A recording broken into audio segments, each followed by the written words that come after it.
Okay, and we're here with City Council candidate Carolyn Torosis, also an incumbent rent control board member. Carolyn, thanks so much for joining us. Why don't you tell us a little bit about your campaign while you're running for City Council this year? Thank you, John, and thanks all of you for having me.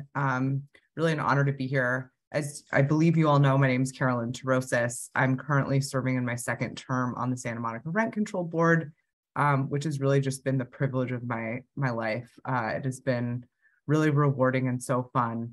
I love serving our city. In my day job, I'm Supervisor Holly Mitchell, Senior Deputy for Economic and Workforce Development, working every day on behalf of our 10 million county residents, balancing a $39 billion budget and making sure that we're getting folks back to work, businesses back to business, and providing essential safety net services. Really proud that this year we've launched our largest and longest guaranteed income program in the country, with Breathe, LA County's guaranteed income program. And prior to that, I've been working in local government for about a decade. Started my career representing workers in cases of wage theft. I'm an attorney by training, and the opportunity to provide folks an ability to make middle-class wages, provide for their family, achieve economic mobility is what underpins my entire career. And we obviously know that race and class and environment play into all of that, but making sure that we do everything that we can to provide opportunity for our folks. That's what my career's been based off of. Why am I running for city council? I'm running for city council because I believe that we live in the best city on earth and I want to make it better. I want to bring civility back to our city council, our decision-making process. I want to bring credibility back to our council and make sure that we have a steady hand who's ready to lead us. We have a once-in-a-generation opportunity with the really, quite frankly, unprecedented amount of recovery dollars that are flowing to our region, from the American Rescue Plan to the bipartisan infrastructure law. Let's not forget about Measure H. That's about $350 to $400 million annually. And now an investment in decarcerating and moving towards social impact programs. I think we need to be innovative. We need a leader who is able to get things done, to bring the resources that we need to the city and do it with equity, an equity lens. And I believe that I'm the person who's ready on day one to do that. Great, thanks so much. So I had a question of one. You did a great job filling out the questionnaire, very detailed. There's one question that I think you may have skipped by accident. So I just wanted to ask if you will pledge to not take contributions from oil, gas, and coal industry and their. I'm so sorry for missing that. Yeah. Okay, great. Just wanted to put you on record there. And on a related question, you raised a lot of important environmental justice issues that face specifically the Pico neighborhood. So what can City Council do about those issues, and what will you do as City Council member? Yeah. Well, first I want to acknowledge that historic racism and redlining has led us to what we see today, specifically with environmental hotspots and disproportionately disadvantaged communities. Want to acknowledge that the 10 freeway has had a lot to do with that. And the fact that for far too long, our government has been built on systemically racist policies. I'm just going to say the quiet part out loud. It's true.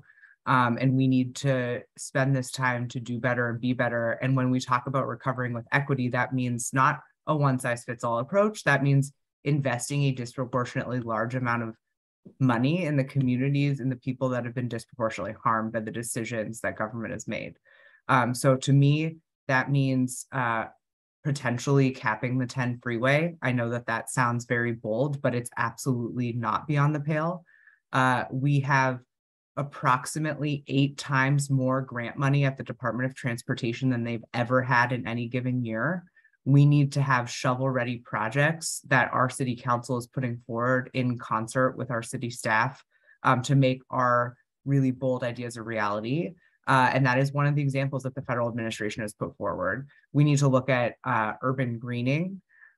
We need to look at remediating some of these environmental hotspots, toxic hotspots, and look at doing something similar to what we did in the county, which is a green zones policy, making sure that dirty polluting uses are far enough away from residential. And that's the right thing to do, not only for the Pico neighborhood, but for our entire community. Thank you. Melissa. Hi, Carolyn. I have a quick thanks. Like, first, I should say thanks for your, really thorough response to our questionnaire. It makes so many topics we could talk about, but so many you talked about so thoroughly that I don't have that many questions. But this one, I would love to hear more about your thoughts. So, you speak obviously of using your experience and knowledge with the county and regional issues to get more things for Santa Monica and get more funds for Santa Monica's most pressing problems. Can you just share some specific ideas you have on this front, or pots of money regionally or statewide that you think the city is not sufficiently tapping now that you'd want to come in and yeah, absolutely. Listen, I first of all want to give all the respect to our city staff. I know that we've had a really tough time with the layoff of hundreds of workers. And so I think we're just trying to keep the lights on. So part of a good solution is an economic recovery, obviously, that brings more revenue to the city so that we can hire back the staff that we lost. But in terms of what's not happening, I will just tell you that I've been at the table in the Measure H discussion since before Measure H was passed. Santa Monica is not in those discussions. There could be plenty of opportunities for public-private partnership for using our position regionally with our COG, with our county partners to propose, that we pilot certain things in our city, that we draw down that money. That's not happening because we need leaders who are going to be at those tables and who know what tables to be at, first of all. Second of all, the county has $1.9 billion with a B dollars of American Rescue Plan funding that we got in a direct allocation from the federal government. Santa Monica is not in those discussions. I wish that it were different.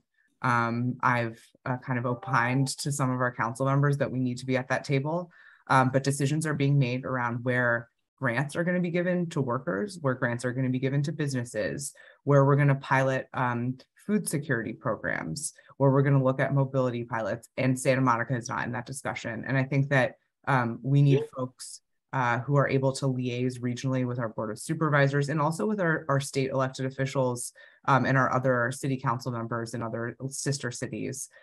So I think those are a couple of examples. The region is expected and should be receiving, if we've done our calculations right, about $3 billion with a B dollars of bipartisan infrastructure law money. Those decisions are being made in a regional consortium of which Santa Monica is not at the table. So I think that we need to be a little bit more assertive about putting ourselves in those discussions because we have led on so many issues for decades in the city and people have done a lot of work and we need to be recognized for that.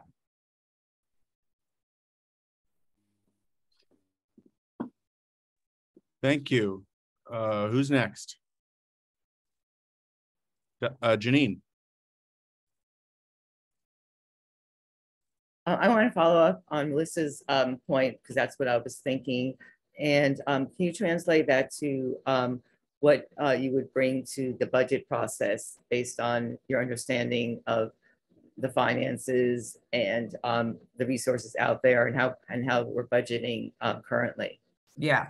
So I think that we obviously, as I alluded to, were decimated by COVID and by the lack of revenue coming into the city. And I don't actually think that we've recovered from that. I don't think that we've done a meaningful planning exercise to right size some of our departments. So I think we need to give this city manager that we have, who is very new, some institutional support to do a restructuring of our city departments, first of all. Second of all, we absolutely need to bring more revenue back to the city, period. We are, not yet at where we were with transit occupancy tax. We are not yet where we were with sales tax. And quite frankly, that's what funds a lot of the amazing programs that we enjoy. That's what funds our Affordable Housing Trust Fund and so many other things that are really important to our city. And so that means that businesses need to feel comfortable investing in Santa Monica. Tourists need to feel comfortable here and stakeholders need to feel heard. And I can tell you, just in speaking with my counterparts across the region, especially since as I do economic development, I'm in a lot of these spaces. Everyone continues to say, like, what's going on with your leadership in Santa Monica? I even have had meetings with concerned folks who have said we are not confident to invest in the city because we aren't quite sure which way the wind is blowing with the city council. And that is a very real problem because that is stopping us from being as successful as we need to be. We need to have leaders that set a tone that's positive. Instead of saying this is the most dangerous and horrible place to be, we need to set a positive tone. We need to communicate all of the great work that's happening here, all of the great amenities that we have, and the fact that we are leading, in a progressive but also practical manner, so that we can invite revenue back and hopefully restaff some of these agencies. And I think I'm pretty practical when it comes to making sure that our business community is heard on a lot of these issues. Thank you. Thank you. Who's next? Melissa again. Your question made me want to ask more and follow up on, what from your experience or what in sort of like the way that you approach group decision making or being on a body kind of will inform the way you will go about trying to find consensus and making change in a dynamic, where not everyone is seeing eye to eye with you, should Absolutely. You be in council. Can you speak to that at all? I think that is a great question. I believe that I can get along with everyone on the council. I've had conversations with all of them. And I think that I'm someone who's a credible voice, who has experience that folks hopefully respect and listen to it. I think, first of all, we need to respect each other. Second of all, I think we need to build a coalition of people who are all coming to the table to actually further the Santa Monica that we want to see. And that means listening to stakeholders. That means looking at data. I've said this in many different forums throughout this campaign cycle. We didn't get a higher minimum wage accomplished at the county by listening to one voice and doing it in secret. We didn't build a wage enforcement program. We didn't build a foreclosure prevention program or an employer assistance grant fund by listening to one voice. You absolutely need to make sure that even if you don't agree with everyone all the time, that folks have an opportunity to come together, to be heard, to be a part of that stakeholder process. And quite frankly, that means that we can't always rush to judgment. I know that folks want to push things through quickly. Sometimes we need to be methodical and we need to have a process that works for the community, where it's transparent, because transparency and ethical governance is the highest ideal that I hold. And we are elected to be servants of the people. And that means that the people need to be part of the decision-making process. We need to be conscious of power dynamics. We need to be conscious of how we engage folks. And we need to make sure that folks whose voices are not traditionally heard in City Hall and in government are engaged to be taken into account when we make these decisions. So that is the style of leadership that I would bring to the table. I'm also someone who's not afraid to speak up when I think that there's something that's happening that is disingenuous or not within the realm of legality. I also am someone who's afraid to speak up when I feel like it's not the right thing to do. And I promise you that I will be a fierce advocate for all of our residents and our stakeholders. Thanks for that. Okay, Dolly. Yes, my question is about our form of city government. The city manager council method, unfortunately, has a council that, because they have mainly day jobs, they don't have personal assistants. They have the job of going through and wading through all of that stuff. I know because I'm a landmarks commissioner, and that's only maybe 1/50th of what you have to read. So I'm wondering what you would recommend that we do, whether it's having a meeting every week or having maybe more meetings, or having personal assistants or whatever, or even changing the system of government. So we have more full-time council members? Yeah, Dolly, that's a great question. Obviously, I'm running in this race to do the job as it is, and I know what I'm signing up for. And I'm 100% committed to doing that job and doing it well and reading the packet and taking time to engage with folks who might want to weigh in or should be weighing in. So I want to say that first and foremost, I'm very committed to this, and I do know it's a lot of work. But do I think that we could be better if we had a little bit more oversight into the materials that council is given and the opportunity to ask questions in advance of meetings? Yes. And I think that that would entail either part-time or full-time staff for our council members, because there are similarly situated cities where this is either a full-time job or they have staff. And I think having staff or having this be a full-time job makes us better, because that makes sure that we are analyzing the information in advance.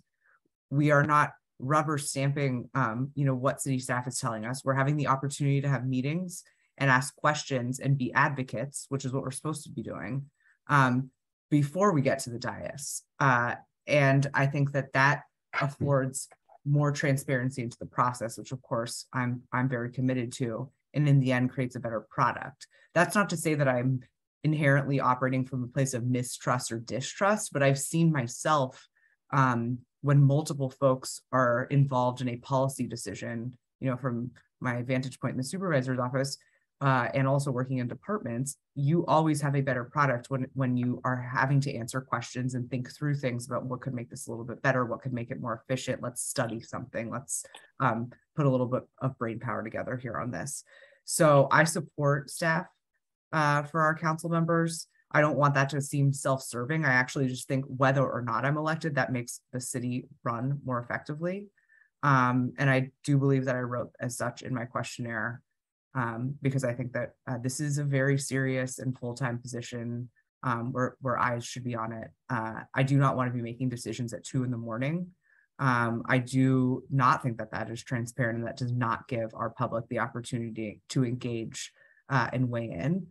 So to your question about weekly meetings, I would absolutely be willing to entertain that, or be willing to entertain some sort of restructuring of our meetings, because I don't think that it's tenable to be making decisions that late into the evening. Thank you. Any last questions? Okay. Thanks, Carolyn. I really appreciate you stopping by. No problem. Do you want me to give like a closing statement or something? If you'd like, go ahead. Okay. Sorry, I've been doing too many of these. I would just say, I believe that I am ready to lead on day one. I believe that I'm the most qualified candidate in this race, but of course we have an embarrassment of riches of really passionate folks about to serve our city. So I'm really happy to see that. I believe that some of our top priorities need to be protecting our tenants, making sure that we're able to pass our 3% rent cap that we've put on the ballot and enforce that, making sure that we are able to get more resources to our building department, because I have seen firsthand from my place on the rent control board that there still is pretty rampant violation of our short-term rental ordinance, and a lot of confusion when folks are going through the contracting and entitlement process to make changes, upgrades, et cetera. We want to make sure that we are reorganizing the city in a way that works for its residents and its businesses. I want to make sure that we're supercharging an equitable economic recovery. And I want to make sure that we are expanding the availability of our Affordable Housing Trust Fund to expand access to the Preserve Our Diversity program and all of the other amazing things that having deed-restricted affordable housing in the city affords us. I think there's a lot of really innovative ideas coming out of the city, and I want to make us even better. And I would be honored to serve. And I just really appreciate your time tonight. Thank you, Carolyn. Good to see you. Okay, thanks. Thanks so much. I guess I will see you all soon. See you then. Bye. Bye, Carolyn.